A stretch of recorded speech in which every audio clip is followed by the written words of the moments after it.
Hello. यहाँ पर semester 5 के लिए पेपर नंबर 12 का अन्य एक प्रश्न है।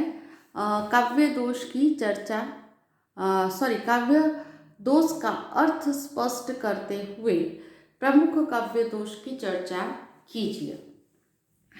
उसके प्रश्न में उसके उत्तर में पूर्व भूमिका, काव्य दोष का अर्थ, काव्य के प्रमुख दोष और उपसंहार आएंगे।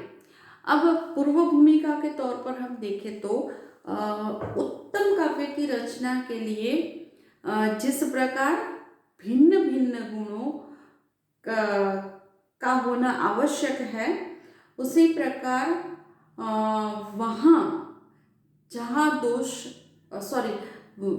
जहाँ गुण होते हैं वहाँ से दोषों के निवारण भी आवश्यक होते हैं। अब काव्य में दोष जब आ जाता है तो उसका सौंदर्य नष्ट हो जाता है। जिस प्रकार हम गुण से आकृष्ट होते हैं, उसी प्रकार जो दोष होते हैं उससे हमारा मन विचलित होता है, हमें वह दोष खटकते हैं और इसीलिए जहाँ गुण होते हैं वहाँ दोष होते नहीं, दोष होते हैं वहाँ गुण होते नहीं। दोष के कारण काव्य हमें पसंद नहीं आता और इसलिए कवि जो है वह यह प्रयत्न करते रहते हैं कि किस प्रकार काव्य के दोष से बचा जाए, मगर फिर भी किसी भी प्रकार काव्य में दोष आ ही जाता है। और यही इसी कारण से काव्य सफलता को प्राप्त नहीं कर पाता। अब देखते हैं कि काव्य दोष का अर्थ। जिस प्रकार गुण का सरल अर्थ दोष का अभाव है, हम सरल भाषा में कहें तो गुण यानी दोष का अभाव, जिसमें दोष नहीं होते उसमें गुण होते हैं। उसी प्रकार दोष का सरल अर्थ करें तो जहाँ गुण का अभाव होता है वहाँ दोष होता है। अग्नि पुराण के अनुसार दोष उद्वेगजनक है और आचार्य वामन दोष को दोष को काव्य सौंदर्य में बाधारूप बतलाते हैं। मम्मट दोष को उद्देश्य की प्रतीति का विधातक मानते हैं। रीतिकालीन काव्य शास्त्रीय ग्रंथ काव्य विलास में दोष के अर्थ पर प्रकाश डालते हुए कहा गया है कि अर्थबोध के मुख्य में घात करत जो होई, ताको दूषण करत है, शब्द अर्थ रस सोई। यहाँ कवि का कहने का तात्पर्य यह है कि अर्थ बोध जो भी है उसमें घात करता है, दोष घात करता है। ताको दूषण करत है, शब्द अर्थ रस सोई। शब्द अर्थ रस सभी के आनंद में अवरोध उत्पन्न होता है दोष के कारण। यानी कि कहे तो एक दृष्टि से ऐसा कहा जा सकता है कि दोष काव्य का दूषण है।